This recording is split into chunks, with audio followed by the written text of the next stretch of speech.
The debt ceiling agreement House Speaker Kevin McCarthy reached with President Biden passed its first major hurdle last night, narrowly advancing past the House Rules Committee and setting the stage for a vote on the House floor this evening.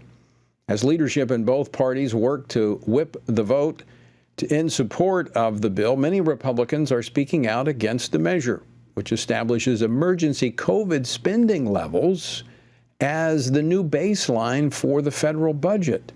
Join me now to discuss this and more, Senator Roger Marshall of Kansas. He serves on 4 Senate committees, including the Senate Budget Committee and the Senate Homeland Security Committee. Senator Marshall, welcome back to Washington Watch. Always great to see you.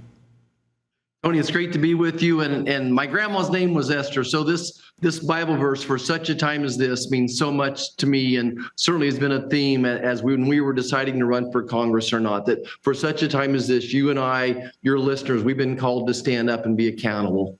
Well, certainly you've responded to that call, leaving the medical practice as a doctor, having delivered over 5,000 babies, having a profession in which you were embraced by your patients, now in Congress dealing with some very frustrating issues, one of those being government spending. You have been outspoken in your opposition to this spending deal. Why? Well, Tony, I think you kind of set this up. Pre-COVID, we were spending about $4.5 trillion per year, and now we're at $6.5 trillion per year. So they want to make this the new baseline. At the end of the day, this country is $31 trillion in debt. $31 trillion in debt. We're spending $600 billion a year in interest alone. This is unsustainable. This is the greatest threat to our country's national security, to the future of my grandchildren, to schools, to roads and bridges. This is just something that we cannot keep kicking down the road. This is a time for us to stand up. I want to point out, I don't blame Speaker McCarthy. I think he negotiated the best he could. Remember, America gave him one of 3 levers when it comes to the appropriation process. Americans gave us President Joe Biden and Chuck Schumer to lead the Senate. And they govern like they're part of this European Green Socialist Party. They don't govern like they're moderates. So I hope America remembers this come the next election. Kevin did the best job he could, but I'm not satisfied. I cannot put my name on this legislation. You know, you were in the House before you came over to the Senate, and they're coming out of the Speaker's election in January. We saw unprecedented unity in the Republican conference up to this point. I mean, we've seen a lot of good things happen in the House, and you know how many fractures in the unity that we saw. I'll get that out here in a moment. During your time in the House, is this putting at risk we saw this even in the Senate. The Senate Republicans came together behind the negotiations to try to get a conservative deal negotiated. Does this put Republican unity at risk?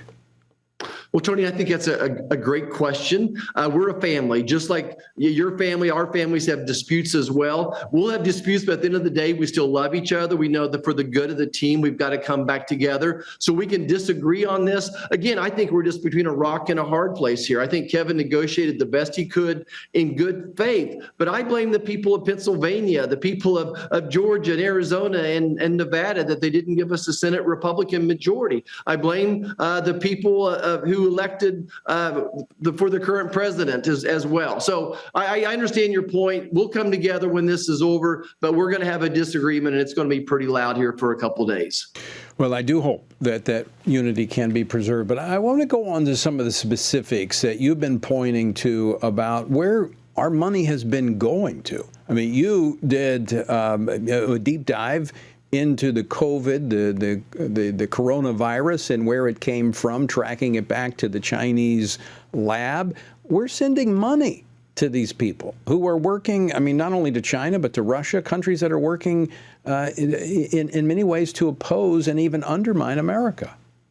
Right, Tony, it makes no sense. Fool me once, shame on you. Fool me twice, shame on me that we would allow this to continue. So I think that the preponderance of evidence shows that the COVID virus was made and released accidentally from a lab in Wuhan, China, funded with American tax dollars in that research. And we're still funding that Wuhan lab. Appreciate Senator Ernst and Congressman Gallagher for pointing out they've discovered a total of $1.3 billion that have been sent to Russia and China to do similar type of research as well. Couldn't be more frustrating. There's better things to do with this money. This would be the equivalent of funding Iran with nuclear research, saying that, oh, we're going to do nuclear power research, but in reality, we know they're going to end up with nuclear bombs as well.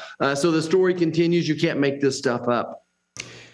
Given the fact that we now have a new baseline of federal spending, an additional $2 trillion, and I know we get lost in all of these zeros, that's a lot of money. When we go back to, $4.5 trillion prior to COVID, now to 6.3, that's a lot of money, and it's funding a lot of these programs. It's funding a lot of woke policies. I mean, look at what it's done to our military. You've been very outspoken about that. Is any of that being clawed back, reining in the liberal agenda of the Biden administration? Well, Tony, unfortunately, no. All this legislation does is slow down the increase. So the increase wouldn't be as big as what Joe Biden would want it. So he wanted current levels plus something. This slows it down a little bit, but I think it's insignificant as far as a slowdown. And you're right. Again, this is the president that's governing like he's part of this woke green socialist party. Science be darned. They're going to do it their way. They're going to have energy that's expensive, that's not affordable, that it's not reliable, let alone these woke policies. I'll be on the floor here in a second with Coach Tuberville fighting the Department of Defense and their abortion policies as well. And kudos to Coach Tuberville for leading this fight. You're absolutely right, and thank you for backing him. Of course, I know you're one of the strongest pro-life voices in the Senate, but that's another example of where the Department of Defense is taking our tax dollars and going from what was about 20 abortions a year in our military to projecting of 4,000. That's tax dollars that's supporting that. Right, it's tax dollars, and by the way, it's against the law. The Hyde Amendment is something you and I have been fighting for to protect for probably a decade now. The years go by quickly, so we think this is a violation of the Hyde Amendment. It would use taxpayer funds to fund abortions for our military. What's interesting to me is the Department of Defense picked this fight. They didn't have to pick the fight, but they took a law that said this is not possible, that it's unlawful, and used a rule to trump that, if you will. So it's pretty frustrating. We have a White House that ignores laws and just wants to make up his own. Does it not show you how committed this administration is to the leftist agenda of abortion, of radical human sexuality, redefining human beings? I mean, that's what they're committed to, and they're not afraid to push the envelope to accomplish their agenda.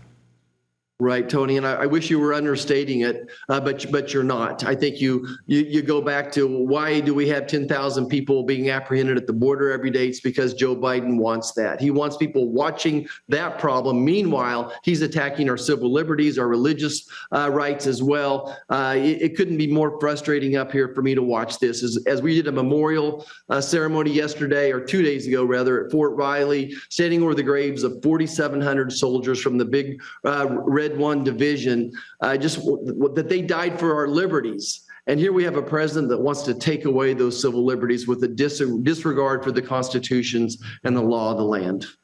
Well, we appreciate you fighting the good fight and raising these issues and fighting them on the Senate floor and elsewhere. Senator Roger Marshall, always great to see you. Thanks so much for coming on today. Thank you, Tony.